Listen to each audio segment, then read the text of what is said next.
아, 여러분 우리 TKPC 수요 신앙 강좌 1기 5번째 시간 잘 오셨습니다. 오늘 5강으로 만나 뵙게 됐는데 원래는 지난주에 저희가 이 5강으로 만나 뵀어야 되는데요.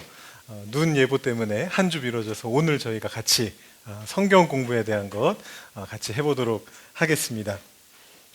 지난주에 미뤄졌을 때 아쉬우셨습니까 혹시? 아쉬우셨던 거죠? 원래 이번 거가 다음 주까지 원래 예정이 돼 있었습니다. 성경 공부가 있고요.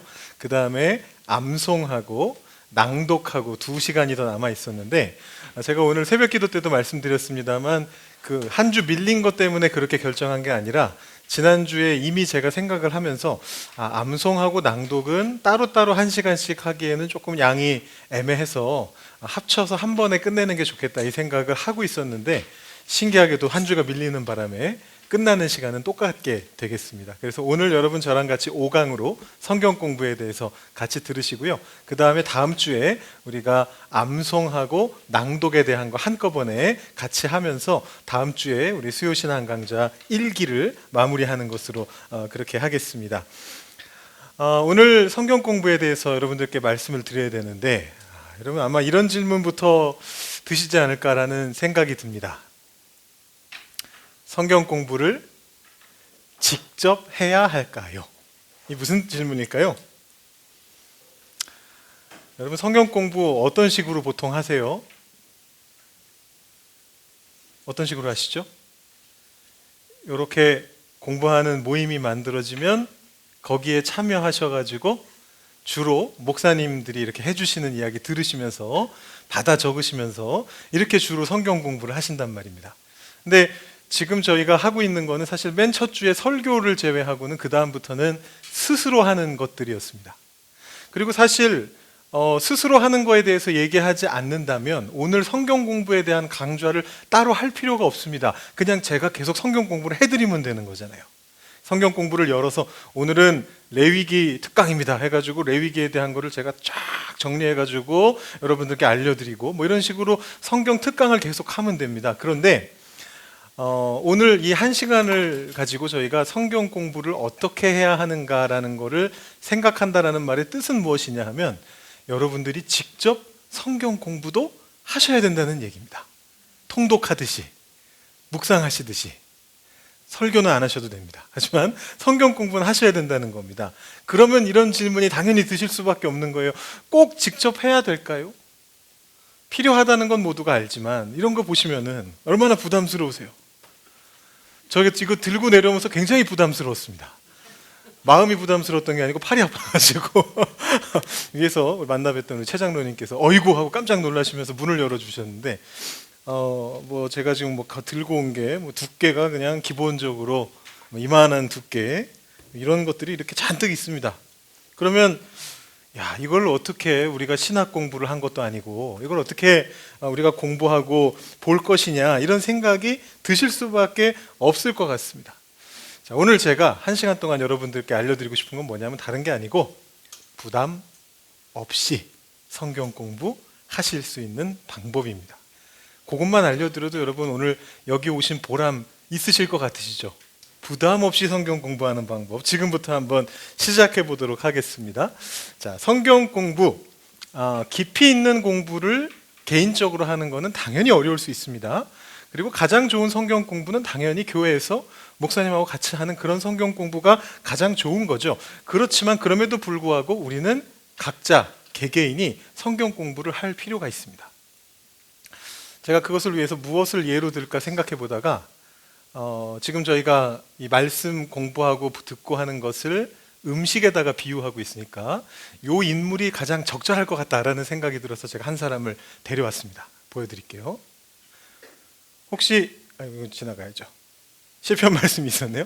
내가 주의 의로운 판단을 배울 때에 여기 괄호 안에 판단을 넣으시면 되는데 정직한 마음으로 주께 감사하리이다. 우리가 성경 공부를 배워야 하는 까닭을 말씀하는 성경 구절입니다. 자, 직접 해야만 하느냐? 그것을 알려주는 한 인물이 있습니다. 혹시 이분이 누군지 아십니까? 요즘 아주 핫한 분이신데 한국 예능 잘 안 보십니까? 넷플릭스? 요리사. 아, 네, 요리사. 아까 이름도 누가 말씀하셨는데요. 안성재. 아이고, 굉장히 유명한 사람입니다. 안시성 가지신 분. 안성재. 최근에 넷플릭스에서 아주 데이트를 쳐가지고 외국인들도 막 찾아서 보는 흑백 요리사라고 하는 거기에 나왔던 우리나라 사람 중에서 유일하게 미슐랭 3스타 그 레스토랑을 여신 분입니다. 아주 뭐 우리나라에 계신 모든 요리사들 중에서는 최고다라는 생각이 드는 그런 분이실 거예요. 제가 한 사람을 더 데려왔습니다. 옆에다가 띄워드릴게요. 누군지 혹시 알아보실 수 있으면 알려주시면 됩니다. 누굴까요, 이 사람은? 멀리 계신 분 잘 안 보이십니까? 더 크게 띄울 걸 그랬나요? 누군지 모르셔서 어떤 분께서 방금 정답을 말씀해 주셨습니다. 똑같은 사람이라고. 예, 맞습니다. 자, 이분은 안성재 요리사신데 미국에서 공부하다가 한국에 돌아와서 처음으로 출연했던 지금으로부터 9년 전 동일 인물입니다. 안성재라고 하는 셰프입니다. 이게 얼굴 각도 때문에 헷갈리신 거죠? 좀 젊긴 해도 거의 똑같이 생겼습니다. 얼굴이 안 변하시는 분입니다. 제가 왜 이 두 분을 여기다가 모셔왔을까요? 두 분이라고 하니까 좀 그러네요. 한 분을 여기다가 이렇게 모셔온 이유가 뭘까요? 이분도 9년의 세월을 통해서 햇병아리 요리사였던 시절이 있었는데 9년의 세월을 통해서 다른 모든 사람들의 요리를 평가할 수 있는 수준까지 올라가셨다는 얘기죠. 우리가 음식이 발전하듯이 성경 공부도 우리가 계속해서 스스로 하다 보면은 발전하게 됩니다. 내 요리가 점점 더 발전하는 그런 즐거움을 우리가 성경 공부를 하면서 누릴 수 있다는 말씀이에요. 거기 빈칸에는 발전이라고 적으시면 됩니다. 여러분들께서 요리를 처음 하셨던 때가 언제인지 한번 기억을 되살려 보신다면 실전이라고 하는 것이 얼마나 중요한가라는 것을 깨달으실 수 있을 겁니다. 제가 그림을 하나 가져왔습니다.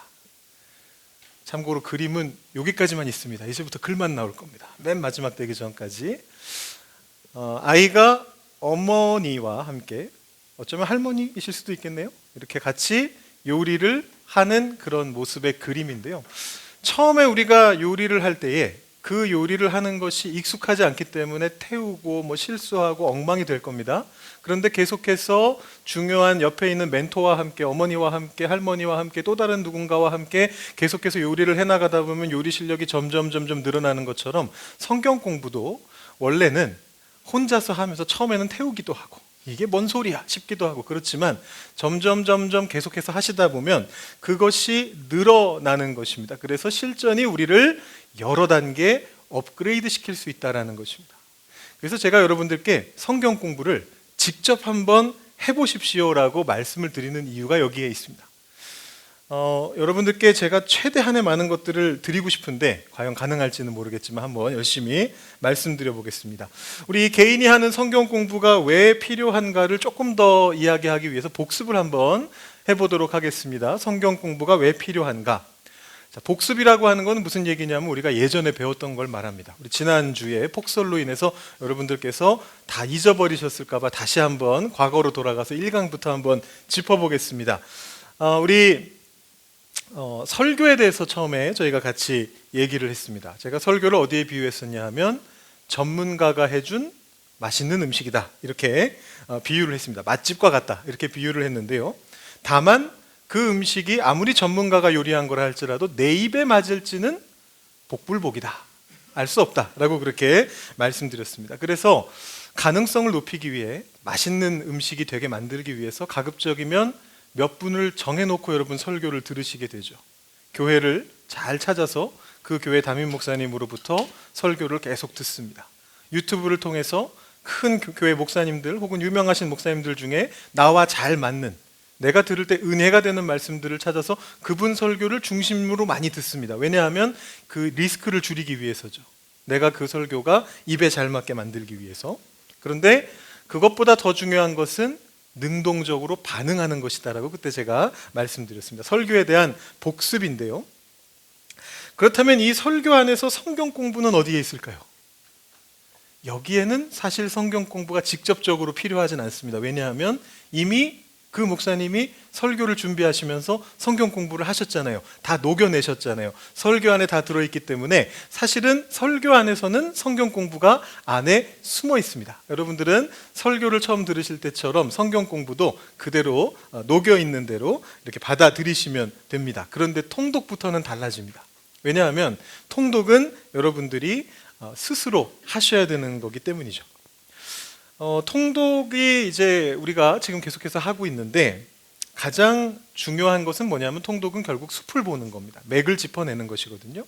성경 전체를 보는 눈을 기르는 것인데 그래서 가장 우선시되는 방법은 뭐냐면 저희가 지금 하는 것처럼 창세기부터 요한계시록까지 처음부터 끝까지를 쭉 훑어 나가는 겁니다. 그러면 어떤 장점이 있느냐 하면 성경을 순서대로 훑기 때문에 내가 지금 어느 지점에 있는지를 바로 알 수 있습니다. 우린 지금 신명기를 보고 있습니다. 오경의 가장 마지막 책입니다. 그리고 전체 성경에서는 5번째 책입니다. 그 위치를 우리가 알 수 있다는 장점이 있고요. 대부분의 성경책이 역사 순서대로 진행이 되기 때문에 그 역사적인 시간의 흐름도 정확히 알 수 있다는 장점이 있습니다. 지금 창조로부터 족장시대가 지나갔고 우리는 출애굽 시대에 있습니다. 쉽게 이해할 수가 있죠. 그런데 단점이 있습니다. 그 단점은 뭐냐면 통독을 이렇게 읽을 때 단점이 뭐냐면 구약에 너무 오래 있게 된다는 것입니다. 사실 저도 이제 구약을 전공한 사람이다 보니까 구약을 중요시합니다. 여러분들께서 아마 느끼셨을 거예요. 제가 설교할 때 다른 목사님들보다 구약을 많이 설교한다. 아마 이런 느낌을 받으셨을 것이고 또 저는 성경 말씀에 특별하게 경중이 있다라고 생각하지 않는 저의 주의가 있기 때문에 다른 분들이 잘 설교하지 않으시는 본문도 이렇게 찾아가지고 제가 그걸 파고들어서 설교하고 그럴 때가 좀 많이 있습니다. 그렇긴 한데 그건 이제 저의 지론인데 그럼에도 불구하고 성경 전체 분량에서 구약이 신약보다 월등하게 많습니다. 얼마나 많을까요? 39권과 27권이에요. 그러면은 한 1.5배 정도 많은 것처럼 보여지실 텐데 문제는 구약의 책들은 두께가 다 두껍습니다. 그래서 양으로 따지면 가장 간단하게 알 수 있는 방법이 뭐냐면 저희가 지금 따라가고 있는 1년 동안의 통독표가 있잖아요. 그 통독표의 구약이 끝나는 시점이 언제냐면 10월 12일입니다. 놀라셨죠? 1월 1일부터 구약을 해가지고 10월 12일까지 구약을 합니다. 그리고 10월 13일부터 2달 반 정도 신약을 합니다. 4분의 1 정도밖에 안 돼요. 네, 구약이 3배 이상 거의 4배 가까이 많습니다. 그래서 여러분 이렇게 읽다 보면 지금은 여러분 굉장히 새로운 시도다 보니까 이거 굉장히 좋습니다. 통독이 좋습니다. 이런 말씀 저에게 해주시는 분들이 많으신데 이제 조금 가시다 보면 아직도 구약인가요? 이런 얘기 하시는 분이 분명히 나오실 거예요. 그렇게 많이 했는데 아직도 욥기인가요? 욥기가 7월 달쯤 나오거든요. 6기가 5월 달쯤 나오나 보네요. 5월 달쯤 나오거든요. 그러면 이제 시편을 그때까지 한 번도 보지 못합니다. 5월까지. 그리고 7월까지 예언서를 한 번도 보지 못합니다. 선지서를. 이제 그런 문제가 있습니다. 그래서 이제 그런 단점을 보완한 방법이 이제 장을 이렇게 좀 나눠서 보는 거죠. 구약을 한 2-3장 정도 하루에 읽고 그 다음에 시편 한 편 정도를 읽고 복음서에서 한 장을 읽고 신약의 나머지 부분에서 한 장이나 2장을 읽고 이런 식으로 짜깁기를 해가지고 읽는 건데 그거는 이제 아까 말씀드렸던 그런 어떤 흐름을 느끼기엔 좀 어려운 방법이기 때문에 보통 2번째 이상 통독하실 때 추천할 수 있는 그런 방법입니다. 이게 통독인데요. 자, 중요한 것은 이 통독에 성경 공부가 과연 쓰이느냐라는 것입니다. 지금 여러분들께서 통독을 하고 계시기 때문에 그 통독 속에서 성경 공부가 쓸모가 있었는가를 떠올려 보시면 금방 확인하실 수가 있습니다.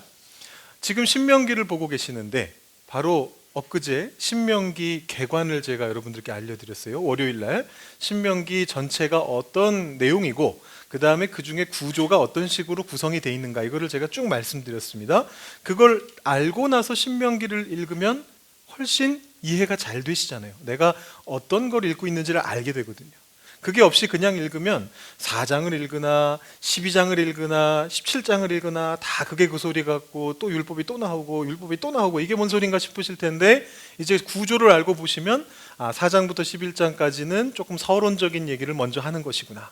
12장부터는 좀 더 다른 세부적인 것들을 다루기 시작하는구나. 이런 것들을 알고 보시면 확실히 도움이 되십니다. 이런 것들이 사실 성경 공부에 해당하는 거예요. 그러면 별로 어렵지 않잖아요.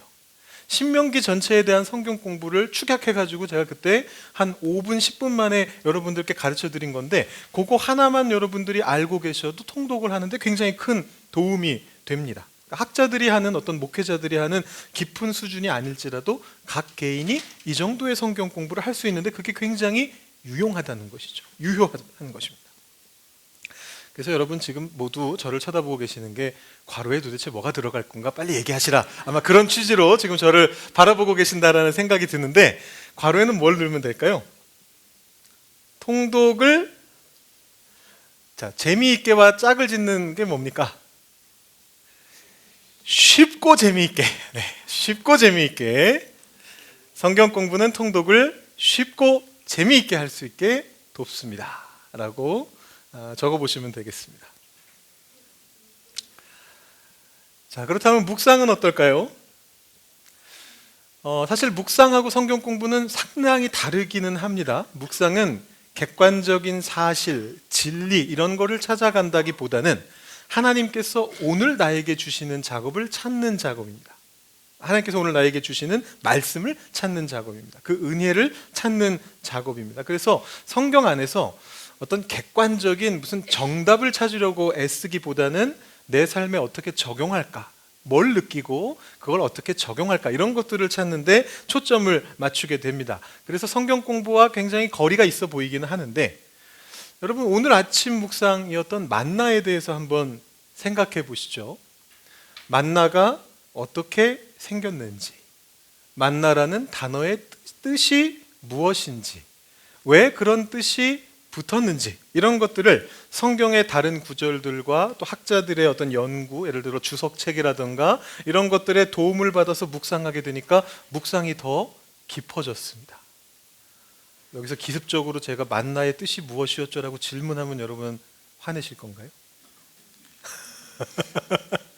만나는 What's this? 였습니다. 예, 맞습니다. What's this? 이게 뭐야? 라는 얘기였는데, 그런 뜻을 알면서 그 뜻이 성경 안에서 다른 구절들 안에서 어떻게 변주되고 있는가를 보니까 이 말씀의 의미가 이런 것이구나 하고 더 깊게 이해할 수가 있었습니다. 그래서 이것을 이렇게 묵상할 수 있는데요, 만약에 공부를 하지 않고 그냥 만나에 대해서 읽은 다음에 곧바로 묵상을 했다면 이런 묵상을 할 수 있습니다. 하나님께서 아침마다 먹을 걸 주셨대. 오늘 우리도 만나를 먹자. 오늘 하루도 하나님께 의지하자. 이렇게 묵상한다면 잘못된 묵상은 절대 아니고 나쁜 묵상도 아닙니다. 좋은 묵상입니다. 얼마든지 우리가 할 수 있는 묵상인데, 아주 추천할 만한 좋은 묵상인데, 거기에 더해서 이 만나의 어떤 뜻을 조금 더 생각하면서 이게 단순히 하나님께 의지하는 것만 이야기하는 게 아니고 하나님의 말씀을 우리가 왜 아침마다 매일마다 받아 먹어야 되는가, 묵상해야 하는가, 이것에 대한 이유를 알게 되면서 그 자리를 더 사모하게 되고, 그렇게 적용하시게 되면 조금 더 깊이 있는 묵상으로 들어가실 수 있게 되는 것이죠. 그래서 이 묵상에다가는 어떤 글자를 집어넣어 볼까요? 묵상을 더욱 깊고 공감되게 할 수 있도록 도와줍니다. 깊고라고 적으시면 되겠습니다. 괄호에는. 예, 깊게 공부할 수, 깊게 묵상할 수 있도록 도와주는 것이 성경 공부다, 이렇게 보실 수가 있습니다. 그러니까 사실은 여러분이 성경 공부라고 하는 것은 설교에서도, 통독에서도, 묵상에서도 다 필요한 겁니다. 그리고 그 중에 어떤 거는 숨어 있어서 목회자가 다 공부해가지고 여러분들께 떠먹여 드리는 경우도 있겠지만, 또 어떤 경우에는 여러분들이 스스로 통독하시면서 궁금한 게 생기시면 찾아보시고, 또 묵상하시면서 또 찾아보시고, 이렇게 하시면서 성경 공부를 스스로 해가실 수 있다라는 것이죠. 자, 지금까지 성경 공부가 통독과 묵상에 어떤 도움을 주는가를 말씀드렸는데, 그렇다면 성경 공부 그 자체의 이점은 없을까요? 이게 그냥 성경 공부라고 하는 게 통독이라든가 묵상이라든가 설교를 이해하는 데 도움을 주는 그런 과업입니까? 어떤 분들은 그런 얘기를 하세요. 성경 공부 많이 하면 머리만 굵어진다. 여러분 그런 말 들어보셨어요? 머리만 굵어진다. 그래서 어떤 교회에서는 성경 공부를 잘 안 시키는 교회가 있대요. 평신도 분들이 머리가 너무 굵어지시면 이 목사들이 목회하기가 힘들어진다고 자꾸만 뭐 이상한 질문을 하고 뭐 이렇게 돼서 힘들어진다고 성경 공부를 은연중에 뭐 대놓고 안 하겠다고는 못하죠. 왜냐하면 그것이 사실 개신교의 기반이니까 교회에서 성경 공부 안 할 수는 없는데 은연중에 자꾸만 그런 건 모르셔도 돼요 뭐 이렇게 그냥 하고 넘어가는 그런 교회들이 꽤 있다고 제가 들었습니다. 성경 공부는 머리만 굵어지는 작업인가? 그렇지는 않습니다. 이게 오해가 어디서부터 오는 거냐 하면 통독과 묵상과 공부가 칼로 무자르듯이 구분되지 않는다는 점을 무시한 겁니다. 성경 공부라고 하면 우리가 어디 각 잡고 앉아가지고 시험 준비하듯이 성경 창세기 내가 오늘 독파하고 말이라 이렇게 해가지고 뭐 처음부터 끝까지 모든 내용들을 다 지식을 정리해서 그걸 내 머릿속에 집어넣는 것이다라고 생각하시기 때문에 그것이 머리를 키우는 작업이라고 생각하실 수가 있는데요. 그렇지가 않습니다. 이 말씀 읽다가 문득 저 말씀이 또 궁금해져서 옮겨가서 읽게 되면 그게 바로 성경 공부입니다. 통독하다가 성경 공부로 바뀐 겁니다. 그런 거를 도와주는 그런 책들도 있습니다. 어떤 내용들이 서로 연결되는가, 이 말씀과 이 말씀과 이 말씀이 어떻게 연결되는가 보여주는 그런 책들도 있습니다. 그런 거에 도움을 받으면서 내가 이런 걸 읽었는데, 예를 들어서 신명기의 10계명을 어제 읽었습니다. 5장에서 10계명을 읽었는데 10계명 읽다 보니까 출애굽기에서 봤던 10계명하고 뭔가 비슷한데 또 조금씩 다른 부분이 있어 보여요. 궁금해지잖아요. 그러면은 출애굽기로 넘어갑니다. 여러분, 출애굽기 몇 장에 10계명이 있었죠? 근처를 맞추시는 분께 제가 뭐 가져온 건 없는데 박수를 드리도록 하겠습니다. 18장 가까워지셨습니다. 아주 가깝습니다. 10계명이 어디쯤에 있을까요? 출애굽기의 핵심은 시내산에서 하나님을 만나는 거라고 말씀드렸고 그게 19장이었습니다. 10계명은 어디에 있을까요? 20장입니다. 네, 정답입니다. 제가 박수를 드리기로 했기 때문에 다 같이 한번 우리 박수를 쳐주시면 우리 백권사님께 감사합니다. 네, 그래도 다 대충 이렇게 알고 계시네요. 우리 18장 얘기하시고 힌트를 드리니까 곧바로 20장으로 가시고, 목회자들도 10계명이 어디 있습니까 하고 물으면 순간적으로 당황할 때가 있는데 굉장히 훌륭하십니다.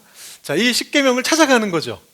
신명기 10계명이 있다가 이게 좀 궁금해졌어. 그러면 출애굽기 정확히 20장 모르셔도 찾을 수 있어요. 18장쯤에 가셔서 이 근처 어디 있었는데 앞뒤를 뒤집다 보면 분명히 20장에 있는 10계명이 나옵니다. 그러면 그 두 개를 놓고 비교하면서 왜 이런 차이가 있지 하고 보기 시작하시면 그게 성경 공부입니다.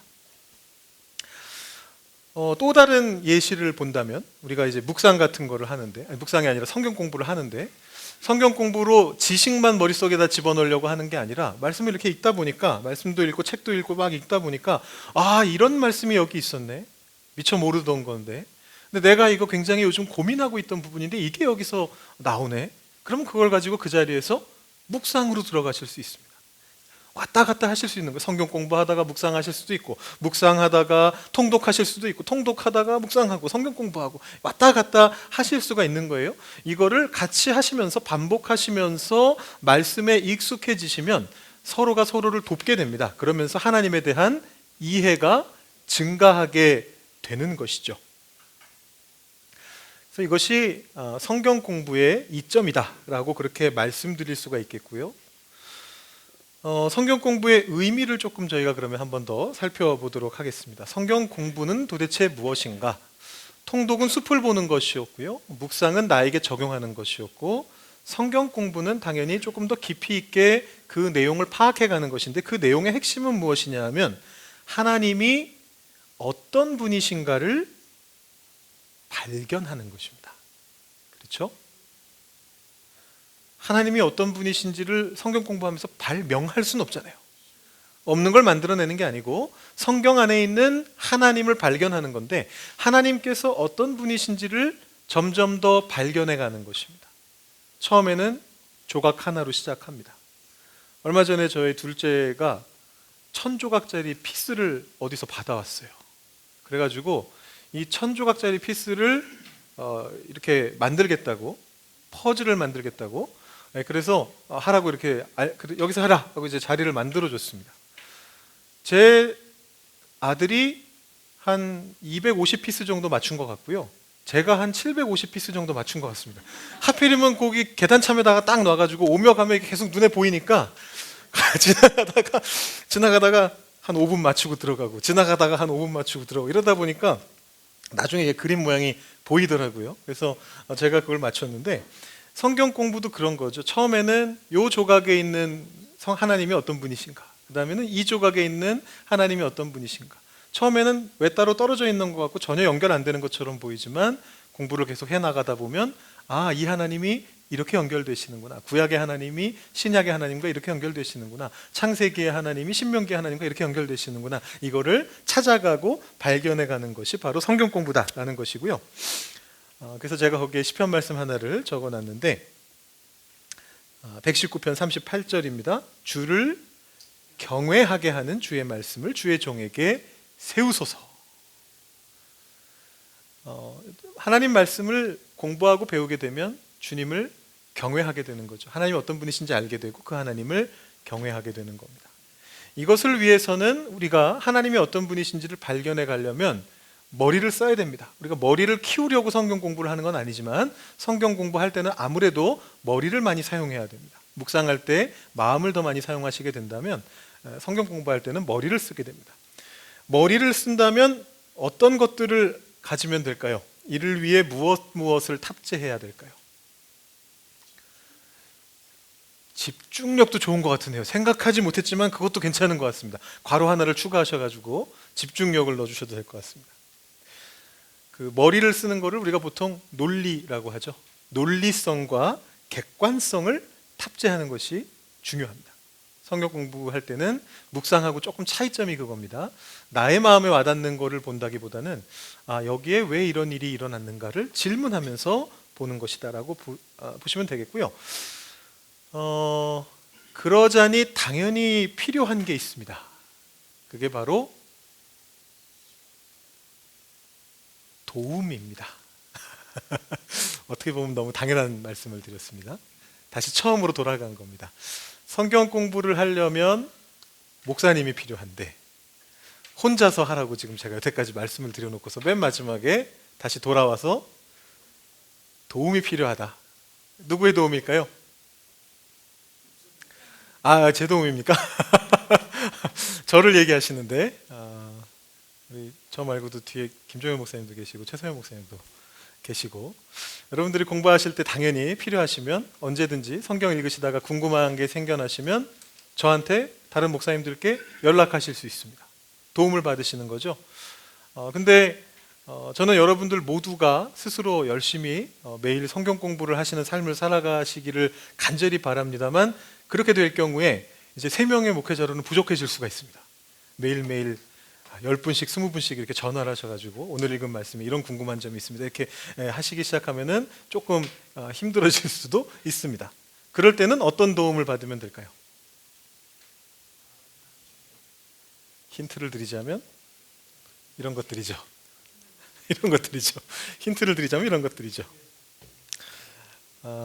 실질적인 팁을 한번 들어가 보겠습니다.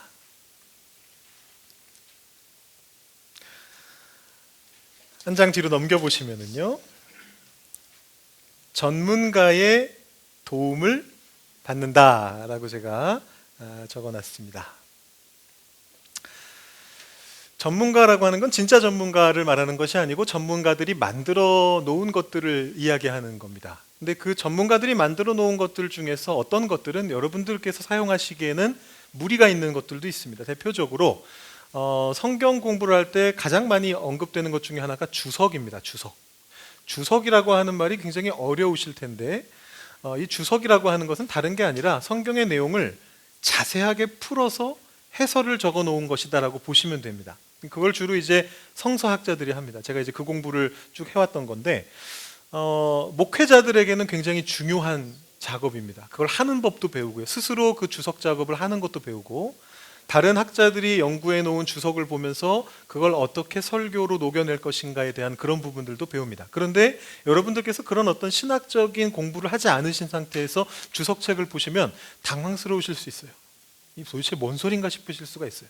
이건 아주 간단한 건데 여러분들께서도 어떤 한 분야의 전문가이실 수 있는데 그 전문가, 내가 전문가인 그 분야에 대해서 전혀 모르는 문외한이 와가지고 그 전문가의 책을 보면서 이게 무슨 소리인지 모르겠는데 설명해 달라 그러면 이걸 어디서부터 설명해 줘야 되나 굉장히 답답하실 수가 있을 겁니다. 뭐 아까 요리를 예로 들었으니까 대표적으로 요리라고 생각하면 요리를 수십 년 동안 해오신 분이라 할지라도 이제 처음 요리에 대해서 진짜 아무것도 모르는 초보가 와가지고 이게 뭔가요? 물어보기 시작하면 계량컵은 뭐죠? 그러면 계량컵 그런 거 안 써도 돼. 예를 들어 이렇게 얘기하실 거란 말이에요. 손맛으로 하는 거지 이렇게 하실 건데 그게 무슨 소리인지 전혀 알아들을 수가 없습니다. 마찬가지로 그런 주석책들은 여러분들이 읽으시다가 의문점이 생겨서 가지고 오셔도 제가 그거를 설명해 드리기가 좀처럼 쉽지가 않습니다. 제가 다 알아도.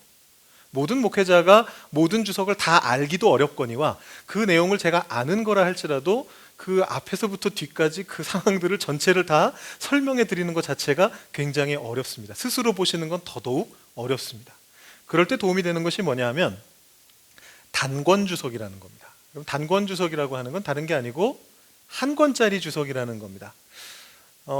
또는 해설 성경을 보시는 것도 도움이 됩니다. 여러분 해설 성경은 많이들 가지고 계시죠. 집에 한 권 정도씩 갖고 계시는 경우가 많으신데 해설 성경하고 단권 주석의 차이점은 뭐냐면 해설 성경은 성경책 자체에 해설이 붙어 있는 겁니다. 그러니까 성경 본문도 있고 그 본문에 짧은 해설이 들어 있습니다. 그러면 이제 내가 성경을 읽다가 궁금한 게 생기면 바로바로 그 밑에 있는 해설을 볼 수가 있는데 다만 양이 좀 적겠죠. 그 단점을 해소하는 것이 바로 단권 주석입니다. 제가 그 PDF로 가지고 있는 것들이 많아가지고 실물책으로 가진 게 많지는 않아서 제가 하나만 제가 갖고 있는 것 중에서 하나를 가져와 봤는데 이 책은 제가 잘 안 보이시죠? 제가 읽어드릴게요. IVP 성경 연구주석 구약 5경 역사서 시가서 이렇게 되어 있습니다. 그러니까 이 책 안에 이 정도 두께의 책 안에 5경 역사서 시가서를 담고 있는 겁니다. 한 권 안에 그만큼의 내용이 들어있는 겁니다. 근데 사실 제가 더 추천드리고 싶은 책은 이 책은 아니고 이 책보다 더 많이 쓰이는 책이 뭐냐면 역시 IVP인데 이 IVP라고 하는 곳은 출판사 이름이잖아요. 이 IVP에서 만든 성경 주석하고 성경 배경 주석이라는 게 있습니다. 이 두 가지는 평신도 분들께서 보셔도 굉장히 도움이 되고 내용도 굉장히 복음주의적으로 보수적으로 쓰여져 있는 그런 책이라서 아주 추천할 수 있는 책 중에 하나입니다. 그래서 IVP라는 출판사에서 나온 단권 주석, 여러분 구하시기는 쉽지 않기 때문에 아마 보시기는 어렵겠지만 제가 참고 삼아 알려드리는데 뭐 그런 책입니다. 단권으로 한 권 안에 구약이 다 들어있다거나 한 권 안에 신약이 다 들어있으면 많이 보실 필요가 없습니다. 내가 예를 들어 신명기 5장에 대해서 10계명을 보다가 궁금한 게 생겼다. 그러면 여기에서 신명기를 찾아서 5장을 펼쳐보면 신명기 5장에 대한 주석이 한 장입니다. 한 장, 한쪽. 글씨는 좀 작긴 합니다. 지금 앞에서 권사님이 잘다라고 하셨는데 글씨는 좀 작습니다. 그렇지만 한 페이지입니다. 한 페이지. 5장에 대해서 한 페이지로 보실 수가 있어요. 여러분들이 해설 성경을 보시게 되면 한 페이지가 채 안 되겠죠. 5장이 있으면 거기에 아래쪽에 조금씩 중요한 단어 뭐 이런 것만 적혀 있으니까 한 페이지가 채 안 될 건데 이 주석책에는 약 한 페이지에 걸쳐서 해석이 나와 있습니다. 그러니까 보시는데 부담이 없습니다. 그냥 한번 쭉 읽어보시고 특별히 문제될 내용들도 없으니까 좀 검증된 주석을 보시게 된다면 그런 식의 도움을 받으실 수가 있습니다. 그래서 성경 공부를 본격적으로 하시겠다 만약에 마음을 먹으셨다면 한 권 정도 구비해 두셔도 사실은 괜찮습니다. 아니면 이 교회 도서관이라든가 이런 데 와보시면 어딘가에 한 권 정도가 보통 있습니다. 단권 주석은 옛날부터 굉장히 많이 출판이 됐고요. 대표적으로 일제시대 때 아빙돈 성서주석이라고 해서 단권 주석이 만들어졌었는데 번역이 됐었는데 이제 그것 때문에 물론 자유주의 신학과 뭐 근본주의 신학과 이게 싸움이 생겨나서 뭐 이단 시비가 붙고 그런 일이 있었는데 그때부터 이미 단권 주석은 만들어지기 시작했습니다. 그래서 너무 진보적이거나 그런 견해를 보지 않으시려면 어느 정도 검증된 저는 IVP 출판사와는 아무런 관련이 없는 사람이지만 이거는 저희가 추천드리는 게 아니고 교수님들이 추천하셨던 겁니다. 신학교 교수님들이 복음주의적인 그런 주석으로서 IVP 주석을 많이 추천하셨습니다. 이건 단권 주석이고요. 그 다음에 성경 사전이라는 게 있습니다. 이것도 뭐 다양한 사전이 있는데 제가 가진 게 이거밖에 없어서 좀 두껍죠? 성경 문화 배경 사전. 근데 이게 두꺼우니까 너무너무 놀라시는데, 여러분 백과사전 보시면은 20권, 30권짜리도 있습니다. 근데 여러분들 궁금하신 부분을 딱 찾으시면 한 페이지밖에 없습니다. 이것도 마찬가지입니다.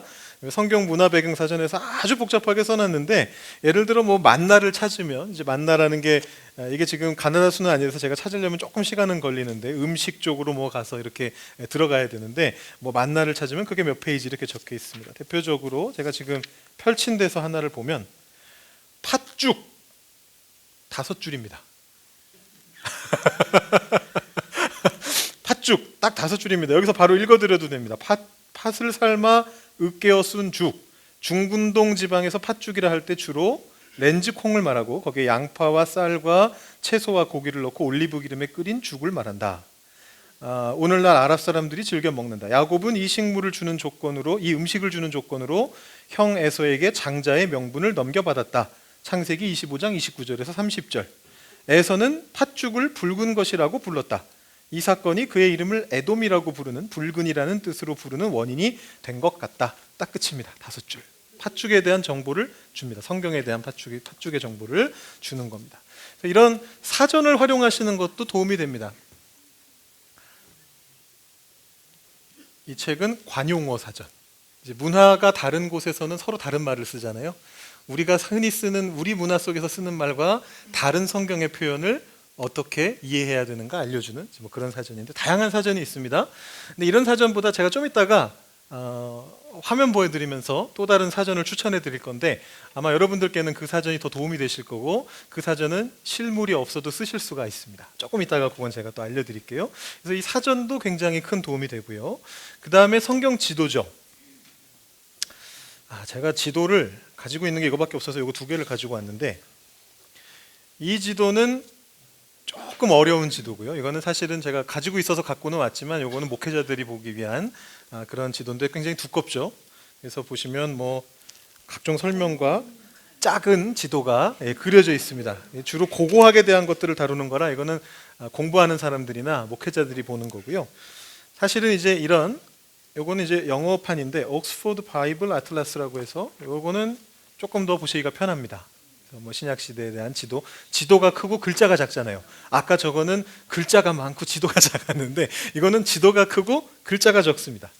이 책을 제 기억으로 이 책을 번역한 책이 아마 한국어로 나온 두란노 성경 지도일 겁니다. 아마 이 책을 번역한 거로 알고 있는데요.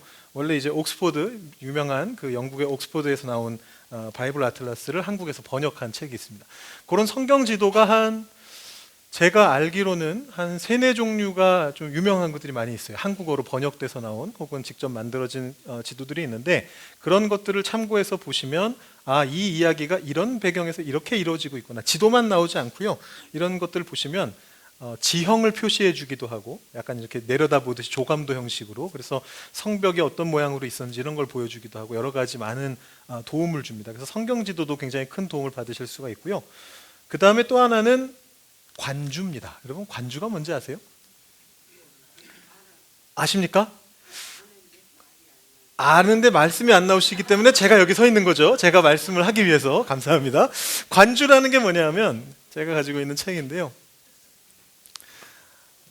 관주 해설 성경전서입니다. 그러니까 이거는 성경 안에 해설도 있고 관주도 있는, 그리고 성경책도 있는 이제 그런 건데, 관주라는 건 다른 게 아니고, 이렇게 읽으시다 보면, 예를 들어 제가 신명기를 한번 가볼게요. 신명기 5장 얘기를 했으니까 한번 5장을 보겠습니다. 신명기 5장에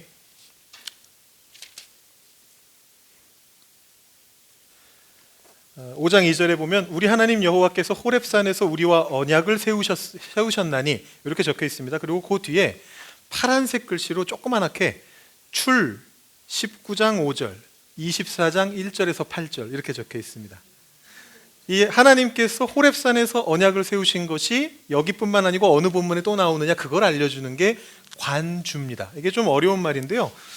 구슬을 꿰다라는 뜻이에요. 관이 이렇게 관철하다, 꿰다는 뜻이고 주는 구슬이라는 얘기인데, 성경 말씀 여기저기 흩어져 있는 성경 말씀을 진주 구슬을 이렇게 꿰듯이, 실에 꿰듯이 연결시킨다, 이제 그런 말로 관주라는 말을 씁니다. 그래서 이것도 사실은 아주 옛날부터 많이 쓰이던 방식이라서 주로 오래된 성경 중에 관주 성경이 많습니다. 한자로 돼 있고 이런 성경들 보시면 거기에 앞에 제목 옆에 관주 적혀 있는 것들을 보실 수가 있는데, 이것을 통해서 아까 여러분들이 최근에 들으셨기 때문에 어렵지 않게 십계명 찾아가실 수 있었지만, 이게 시간이 지나고 나면 또 잊어버리시잖아요. 출애굽기 방금 20장이라고 들었지만 또 한 3달 뒤에 다시 제가 여쭤보면 글쎄요, 이렇게 하실 수 있단 말이에요. 그럴 때는 이 관주 성경의 도움을 받으시면 바로바로 찾아가시는 데 도움이 됩니다.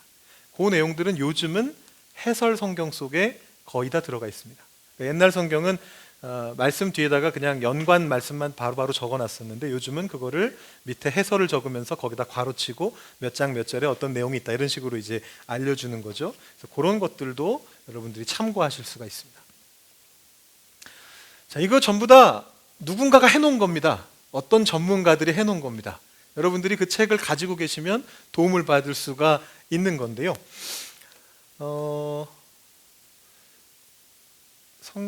그 다음에 두 번째 거로 넘어가 보면요, 성경 판본을 다양하게 읽어본다라고 되어 있습니다. 굉장히 도움이 됩니다. 이거는 사실은 여러 가지 면에서 도움이 되기 때문에 제가 사실 통독 때도 이미 한번 설명을 드렸습니다. 그래서 제가 자세한 내용은 안 가지고 왔거든요. 그때 이미 드린 자료 안에 주요 판본이 무엇인지 다 알려드렸기 때문에 따로 가져오진 않았는데, 다시 한번 조금만 복습을 해보자면, 성경 판본이 아주 많은데 그 중에서 가급적이면 공인된 번역을 보시라고 말씀을 드렸습니다. 왜냐하면 공인된 번역은 검증이 된 번역입니다.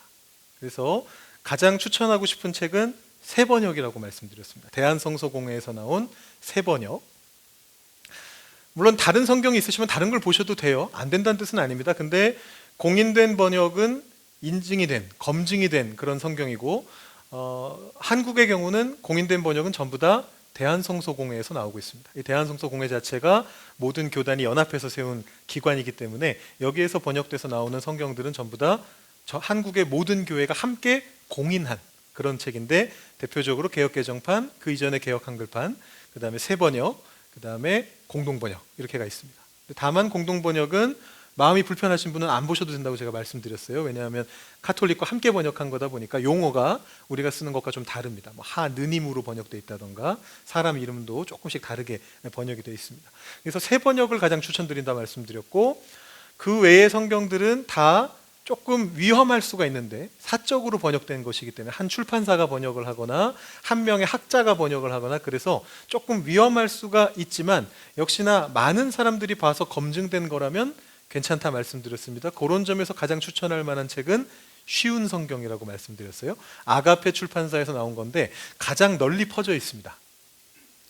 뭐 어린이들 같은 경우에는 교회에서도 사용할 때도 있고, 쉬운 성경이 워낙 쉽게 쓰여져 있기 때문에 새번역보다도 훨씬 더 쉽게 쓰여져 있습니다. 그리고 구하시기도 쉽고, 여러분들이 새번역이나 쉬운 성경은 뭐 교회 도서관이나 어디 뭐 서점 가서도 금방 보실 수가 있고요. 또 앱을 깔아보시면, 성경 앱을 깔아보시면 보통 이 두 가지는 같이 제공하는 경우가 많습니다. 그래서 그런 책들을 보시면 되겠고, 영어 성경도 뭐 NIV라든가 NRSV라든가 ESV라든가 여러분들이 자주 접하실 수 있는 책들 아무거나 갖다 놓고 같이 비교하면서 보시면 잘 모르겠는 부분을 쉽게 이해하실 때가 있고요. 대표적으로 저희 교역자들이 두 사람은 한국어권이고 두 사람은 완전히 바이링구얼에 가까운 한국어와 영어를 둘 다 잘 쓰시는 지금 준전임 이상 교역자들이, 그런데 저희가 매주 금요일마다 모여서 회의하면서 그 회의하기 전에 성경 말씀 읽고 같이 묵상하고 나누고 그런 시간을 갖거든요. 근데 그때 보면 이제 영어를 쓰시는 분들이 영어 성경으로 읽어줄 때 더 이해가 쉬운 경우도 있습니다.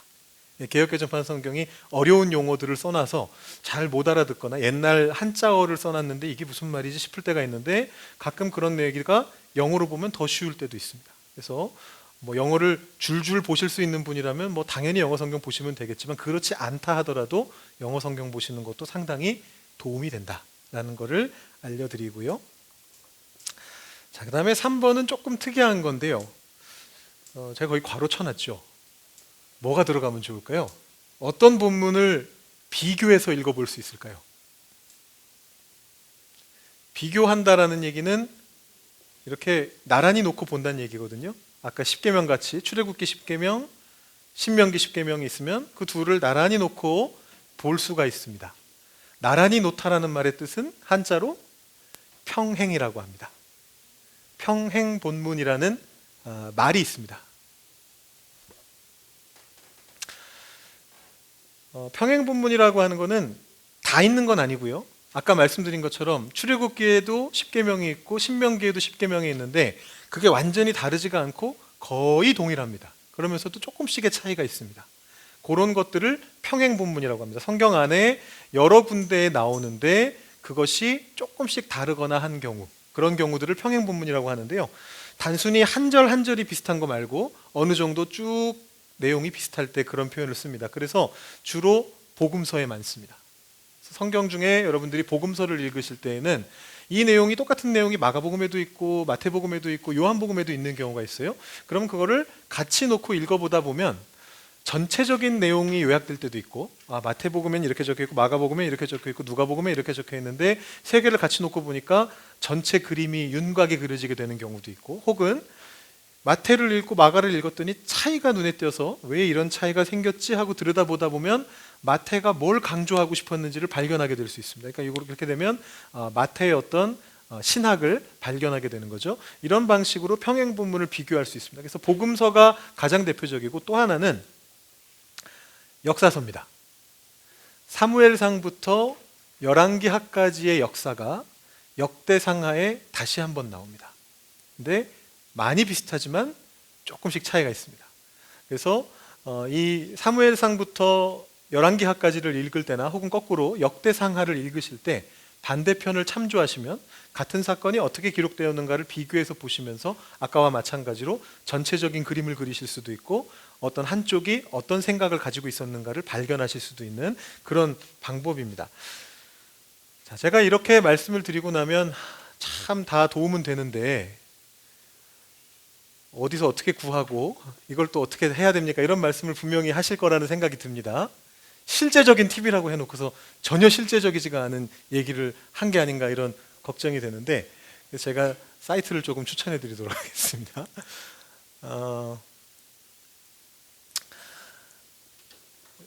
bskorea.or.kr인데 뭐 당연히 이거 여러분 모르셔도 되고요.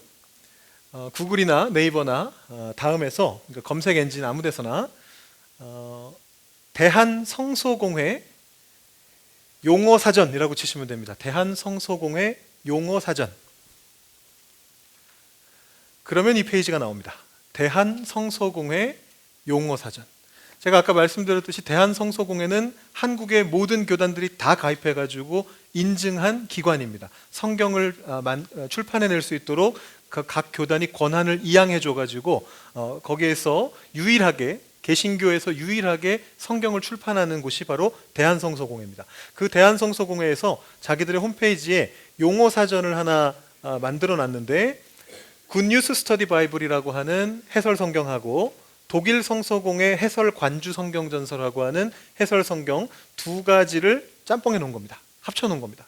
그래서 보시면 굿뉴스, 독일판, 굿뉴스 이런 식으로 적혀 있는데 두 군데의 용어들을 한 번에 검색해 볼 수 있도록, 그래서 어떤 용어는 두 성경 중에 한 군데만 나오고 어떤 용어는 두 군데 다 나오고 그거를 비교해서 볼 수 있게 그렇게 만들어 놓은 거고, 당연히 검색이 됩니다. 가나다 순으로 눌러서 검색하실 수도 있고 글자를 넣어서 검색해 보실 수도 있습니다. 참고로 저 독일 성서공회판 성경이 바로 제가 아까 보여드렸던 이 성경입니다. 관주해설 성경전서, 이게 독일 성서공회판인데요. 이것도 역시 검증된 겁니다. 왜냐하면 대한성서공회가 번역했을 뿐만 아니라 애초에 만든 게 독일 성서공회입니다. 루터의 그 신학이 남아있는 독일 개신교가 함께 만든 성서공회에서 만든 거거든요.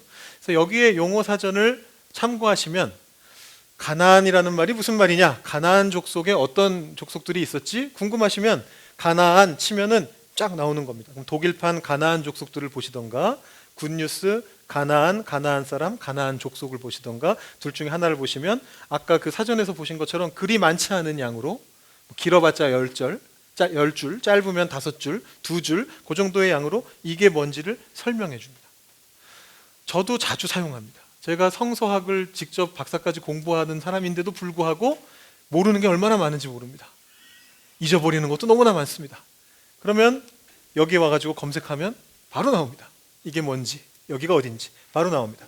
여기는 굉장히 도움이 되는 사이트고요. 또 하나는 두란노라고 하는 한국의 출판사가 있는데 온누리교회에서 하는 출판사죠. 여기에서 나온 비전 성경사전이라고 하는 이 사전은 스테디셀러죠. 베스트셀러였고 스테디셀러였고 한국에서 나온 대중적인 평신도를 위한 성경사전 중에서는 아마 가장 많이 팔린 책일 거고 여러분도 어디선가 보신 적이 있을 겁니다. 비전 성경사전인데요. 얘도 그냥 검색하시면 돼요. 두란노 비전 성경사전 이렇게 어디 구글이든지 어디든지 검색 엔진에다가 검색하시면 바로 이 페이지가 나옵니다. 이 출판사에서 감사하게도 이 비전 성경사전을 전부 다 검색이 가능하게 인터넷에 올려놨습니다.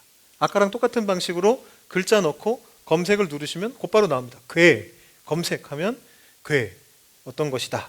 성경에는 이렇게 나옵니다. 조각목으로 만들었고 뭐 몇 장 몇 절에 어떤 내용이 나오고 이런 이름이 있고 이렇게 하면서 그냥 쭉 설명을 해줍니다. 궤는 중요한 거니까 좀 설명이 길고 뭐 간단한 거 어떤 사람 이름 이 사람은 도대체 여기에만 나오나 엘리바스 해가지고 딱 누르면 뭐 욥기 어디에 나오는 사람이고 또 어디에 이런 이름이 또 나온다 이런 것들도 알려줍니다. 그래서 굉장히 도움이 되는 이 사전이 더 자세하게 되어 있습니다. 또 자세하게 된다는 게 무슨 말이냐면 더 표제어가 많습니다. 검색하면 더 많이 보실 수가 있습니다.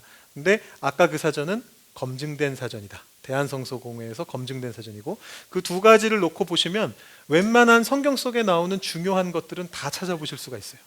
웬만한.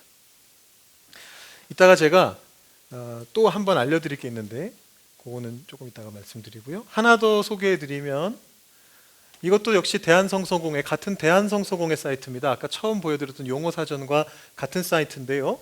대한성서공회 성경 읽기라고 검색을 하시면 이 페이지가 뜹니다.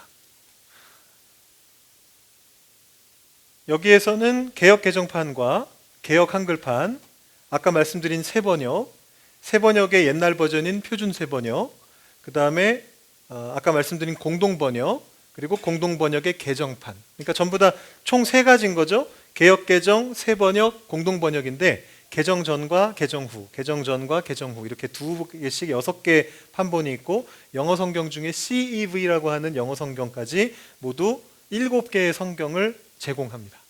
아무렇게나 볼 수 있습니다. 갖다 누르고 그냥 보면 되고요. 심지어는 여기다가 클릭을 하면 3개까지인가 클릭이 가능한데 같은 본문을 서로 다른 판본으로 이렇게 나란히 놓고 보여줍니다. 그래서 비교하면서 그냥 그 자리에서 바로 볼 수가 있습니다. 굉장히 도움이 되는 여러 판본을 볼 때 굉장히 도움이 되는 사이트고요. 옆에 보시면 성경 검색. 요거는 이제 요즘은 별로 쓰실 일이 없을 거예요. 왜냐하면 핸드폰으로도 다 되시니까 성경 검색이 가능하고 어떤 단어가 성경 어디 나오는가 찾을 수가 있고요. 요게 이제 평행 본문 보기. 이게 아까 말씀드린 평행 본문을 역사서와 복음서의 평행 본문을 마찬가지 방식으로 마태복음 몇 장 몇 절 찾으면 마태복음, 마가복음, 요한복음 똑같은 내용이 어떻게 나오는가를 한눈에 보여주는 이제 그런 사이트입니다. 그거 외에도 소제목으로 검색해 볼 수도 있고 어떤 내용이 잘 기억이 안 날 때 소제목으로 검색해 볼 수도 있고 역본별, 절 비교도 할 수 있고 이런 것들을 할 수 있게 만들어 놓은 대한성서공회에 공인된 사이트입니다. 그래서 이것도 여러분들이 활용해 보시면 성경을 보실 때 굉장히 도움이 되실 겁니다. 자, 여기까지가 실제적인 팁이었고요. 주의사항이 있습니다. 주의사항 첫 번째, 제가 거기 뭐라고 적어놨습니까? 인터넷을 어떻게 해야 될까요? 주의사항이니까 조심해야겠죠. 주의사항이니까 주의사항, 다른 게 아니고 주의사항이니까 인터넷을 조심해야 됩니다. 그 이단들이요, 이단 사이비 종교들이 이런 데서 머리가 굉장히 잘 돌아가는 것 같아요. 그래서 이 검색 엔진 같은데 뭐 돈을 내고 그렇게 하는 건지 아니면 자기들이 검색을 많이 해가지고 그러는 건지 모르겠는데 성경과 관련된 기독교와 관련된 어떤 내용을 검색하잖아요. 이단 사이트들이 막 올라옵니다. 구분을 할 수가 없어요. 제가 하나 검색을 해봤는데, 제가 스데반이라고, 이게 제가 검색한 겁니다. 스데반하고 구글에다가 그냥 검색을 한번 해봤습니다. 그랬더니 일단 여러분들이 혼란스럽게도 스데파노라는 이름이 나오고 부제라고 나와 있습니다. 이 부제는 제목이란 뜻이 아니고요. 두 번째 제목이란 뜻이 아니고 사제 아래에 있는 부제를 말하는 겁니다. 카톨릭에서 말하는 부제라고 그렇게 나와 있습니다. 처음부터 지금 당황스러우시죠? 왜 이렇게 나오나? 왜냐하면 구글은 그 개신교만 보는 사이트는 아니니까, 이거는 이제 카톨릭에서 사용하는 이름인데 공동 번역이 이런 번역을 채택을 했습니다. 그래서 공동 번역이 이렇게 번역을 채택했기 때문에, 공동 번역은 카톨릭과 개신교가 함께 번역한 성경이다 보니까 이런 어떤 공적인 사이트에서는 기본적으로 공동 번역을 많이 씁니다. 그래서 이 영어로 디콘이죠. 디콘이 이 카톨릭에서는 부제이기 때문에 집사라고 안 나오고 여기 부제라고 나와 있는 거고요. 이제 일단 시작부터 막 섞여 있습니다. 여기 보시면 AD 5년에 출생했고 AD 34년에 예루살렘에서 죽었다 이렇게 나와 있습니다. 검증된 건 아닙니다. 이것도 아마 위키백과나 이런 데서 그냥 가져온 걸 거예요. 이렇게 해서 요약해서 보여줍니다. 벌써 여기에서도 정보가 많이 혼란스럽습니다. 자, 맨 위에 나온 게 어딥니까? 잘 안 보이시죠? 하나님의 교회 지식사전이라고 써 있습니다. 그럼 하나님의 교회는 좋은 교회일까요? 나쁜 교회일까요? 제가 지금 하나님의 교회라고 했는데 나쁘다고 말하기도 참 애매하고, 하나님의 교회, 모든 하나님의 교회가 아니고 하나님의 교회라고 딱 이름을 쓰는 이 교회 들어가 보시면 그리스도 안상홍을 따르는 집단이다 이렇게 적혀 있습니다. 아세요? 누구신지? 안상홍이라는 분? 네, 이단 교주입니다. 네, 자기가 다시 온 그리스도다라고 얘기했던 이단 교주고요. 굉장히 유명했던 사람인데 문제는 죽었습니다. 본인이 죽었습니다. 그래서 부인에게로 아마 타이틀이 넘어갔을 거예요. 근데 그 부인도 아마 돌아가신 걸로 알고 있습니다. 근데 없어지지 않고 이렇게 살아남아가지고 이렇게 인터넷에서 활발하게 활동을 합니다. 제일 먼저 나옵니다. 검색하면. 그 다음에 그 밑에 두란노 서원 성경사전 주석이 나오네요. 제가 아까 소개해드렸던 비전 성경사전 그 사이트거든요. 이렇게 섞여 나와요. 이거는 괜찮은 사이트인데 이 사이트는 위험할 수 있는 사이트입니다. 이게 이렇게 그냥 섞여 나옵니다. 그 다음에는 나무 위키가 나옵니다. 이거는 아무나 편집할 수 있는 곳입니다. 저도 종종 들어가서 보는데 문제는 검증되어 있지 않습니다. 그런 것들이 그냥 이렇게 막 섞여 나옵니다. 이단 거, 검증되지 않은 거, 괜찮은 거. 이거 어떻게 찾아봐야 돼요? 제가 다른 것도 한번 해봤습니다. 초막절을 검색해봤습니다. 그랬더니 맨 위에 위키피디아가 나옵니다. 위키피디아 물론 나쁜 건 아니지만 아무나 수정할 수 있는 거기 때문에 정확하지 않은 정보가 있을 수가 있습니다. 초막절. 그 다음에 두란노 서원 나왔네요. 이거는 아까 말씀드린 대로 괜찮아요. 여기 또 한 번 더 나옵니다. 두란노 서원. 그 다음에 여기 보시면 하나님의 교회 지식사전 나왔습니다. 아까 안 된다고 한 안상홍님을 믿는 거기가 여기 또 나왔습니다.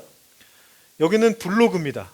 전혀 알 수가 없습니다. 들어가서 읽어봐야 됩니다. 이 사람이 뭔 얘기를 하고 있는지 알 길이 없습니다. 개인 블로그고요.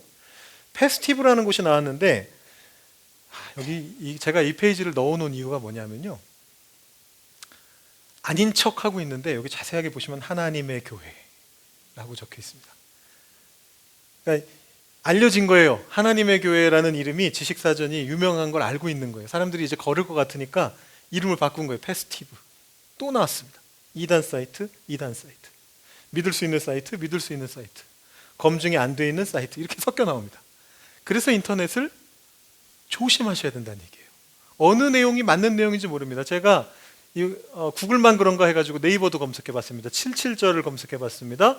맨 위에 위키백과 나왔고요. 검증되지 않은 아무나 수정할 수 있는 하나님의 교회 지식사전 또 맨 위에 나왔습니다. 그죠? 그리고 여기는 어딘지 잘 모르겠습니다. 들어가 봐야 됩니다. 제가 들어가서 검증을 해봐야 됩니다. 일일이 검증할 수가 없습니다. 그래서 이렇게 위험하고요. 다음도 제가 한번 사용해 봤는데 여러분 다음도 많이 쓰시는지 모르겠는데 초실절을 검색해 봤는데 이거는 백과사전이라고 돼 있는데 검증된 백과사전이 아니고 출처 위키백과라고 적혀 있습니다. 위키백과인데 마치 백과사전인 것처럼 이렇게 해가지고 이게 제일 객관적이야 라면서 맨 위에 나온 겁니다. 이거는 뭐 개신교, 카톨릭, 각종 이단 다 섞여 있는 데다가 아무나 바꿀 수 있는 건데 그게 마치 백과사전 검증된 거인 것처럼 맨 위에다가 올려놨습니다. 그리고 그 밑으로는 전부 다 다음 같은 경우는 개인들의 그 블로그나 카페를 굉장히 중요하게 생각하거든요. 전부 다 개인 카페, 개인 블로그 내용들입니다. 아무것도 검증되어 있지 않습니다. 이 사람들이 누군지도 모릅니다. 그런 것들이 검색돼서 나옵니다. 그래서 여러분 조심하셔야 된다라는 말씀을 드리고, 제가 그 하나님의 교회에 한번 들어가 봤습니다. 저는 들어가도 괜찮습니다. 왜냐하면 이 구분할 줄 아니까. 근데 문제는 제가 읽어봤거든요. 대충 맞아요. 거의 맞습니다 또. 근데 그 와중에 슬쩍 자기들 교리를 쓱 껴넣습니다. 그게 더 무서운 겁니다. 가서 읽어보시는데 하나님의 교회가 어떤 교회인지 모르면 그냥 어느 교회가 이렇게 좋은 걸 만들어 놨나 보다 하고 들어가시겠죠? 읽어보면 다 맞는 얘기예요. 내가 아는 거랑 같아. 아는 부분들 비교해보면 다 맞아요. 그래서 문제 없나 보다 하고 끝까지 읽었는데 그러고 나면 안상홍에 대한 그 교리가 여러분 머릿속에 들어가 있을 수 있다는 거죠. 여기 보시면 아버지 하나님, 어머니 하나님 이렇게 적혀 있습니다. 제가 지지난주에 주일날 설교했던 바로 그 내용이죠. 어머니 하나님 부르는 교회가 여기입니다. 왜냐하면 안상홍이 죽고 나서 그 아내한테로 이렇게 넘어갔었어요. 타이틀이. 그래서 아버지 하나님, 어머니 하나님, 그리스도 안상홍님 이렇게 적혀 있습니다. 그래서 주의를 기울이면 발견할 수는 있는데 이거보다 더 어렵게 해놓은 데들도 있습니다. 제가 그런 곳들도 많이 들어가 봤거든요. 아무리 봐도 괜찮은 사이트인데 맨 끝에 이름이 수상해가지고 다시 검색을 해보니까 이단인 경우도 있었고 뭐 그런 경우도 많이 있습니다. 그래서 인터넷을 조심하셔야 된다 말씀을 드리고, 그렇기 때문에 아까 알려드린 사이트들을 이용하시면 되는 거예요. 여기서 스데반에 대해서 검색하지 마시고 비전 성경사전에 들어가셔가지고 두란노 사전에 들어가셔서 스데반을 검색하시면 검증된 내용을 보실 수가 있다, 이렇게 말씀드리는 거고요.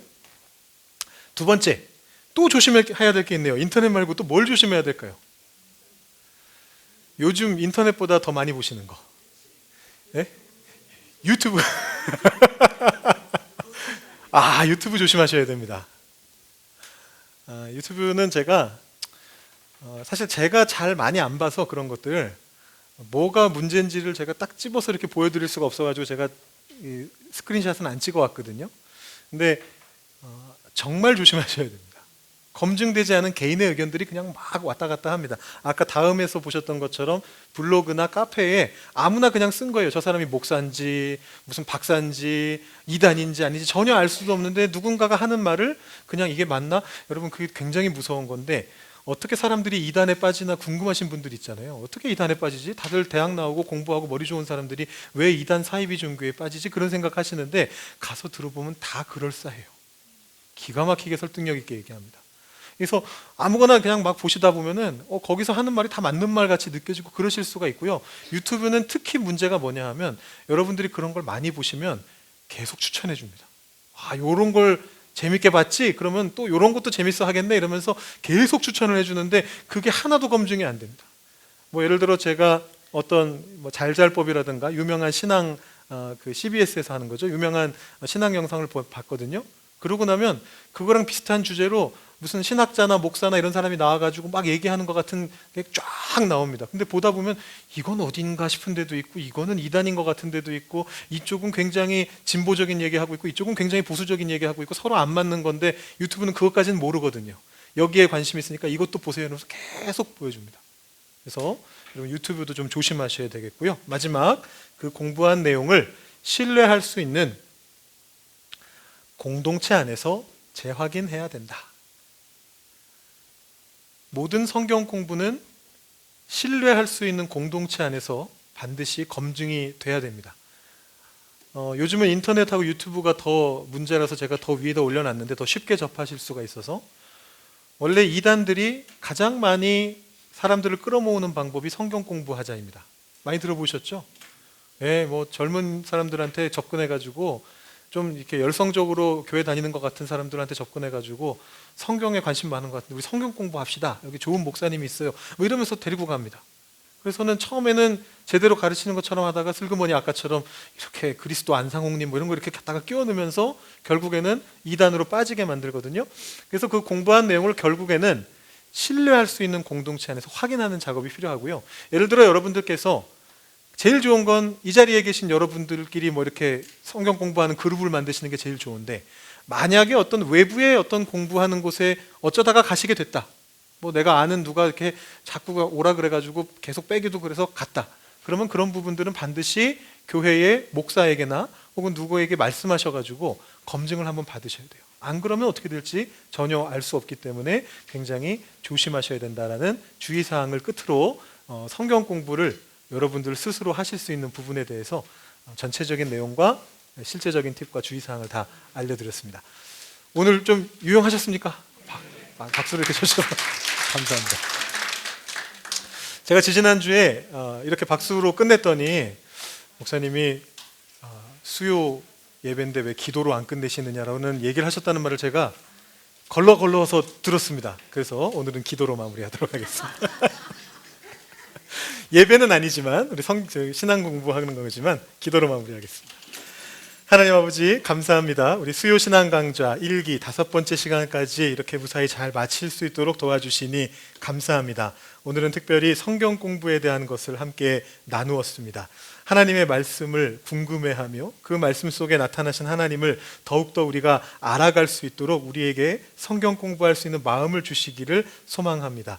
너무 어려운 것이 아니라 하나님 말씀을 읽고 듣고 묵상하다 보니 궁금해져서 그 말씀 안에 깊은 뜻을 조금씩 파내갈 수 있는 우리 모두가 될 수 있도록 주님 도와주시기를 소망합니다. 주의할 부분들을 주의해 가면서 우리가 도움받을 것들 도움받아 가면서 하나님의 말씀 속으로 더 깊게 풍덩 뛰어들 수 있는 우리 토론토 장로교회 모든 성도님들 되시도록 주님 인도하여 주시옵소서. 모든 것에 감사드리며 예수님의 이름으로 기도드립니다. 아멘. 네, 마치겠습니다.